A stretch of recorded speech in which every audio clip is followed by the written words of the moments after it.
যে আমার উপরে একবার দুরূদ শরীফ পড়ে, ছোট দুরূদই না পড়ুক, আল্লাহ পাক তার উপরে ওই মুহূর্তে 10টি রহমত নাজিল করে।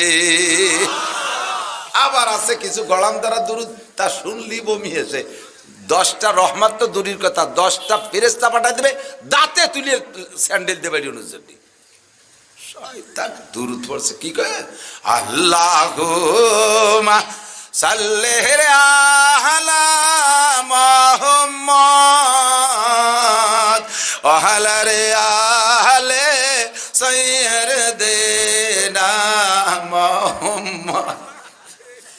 আল্লাহ ফেরেশতাকে কয় লাইতিও রহমান গজব দিয়ে শেষ করে দেওয়া হবে। দুরূদকে দুরূদের মতো পড়েন। সর্বশ্রেষ্ঠ দুরূদ নামাজের মধ্যে যে দুরূদ শরীফ পড়ি, এনি টাইম যখন সময় পান এই দুরূদ, সবচেয়ে ছোট্ট দুরূদ কমপক্ষে পড়বেন সাল্লাল্লাহু আলাইহি ওয়াসাল্লাম। পড়েন পড়েন পড়েন।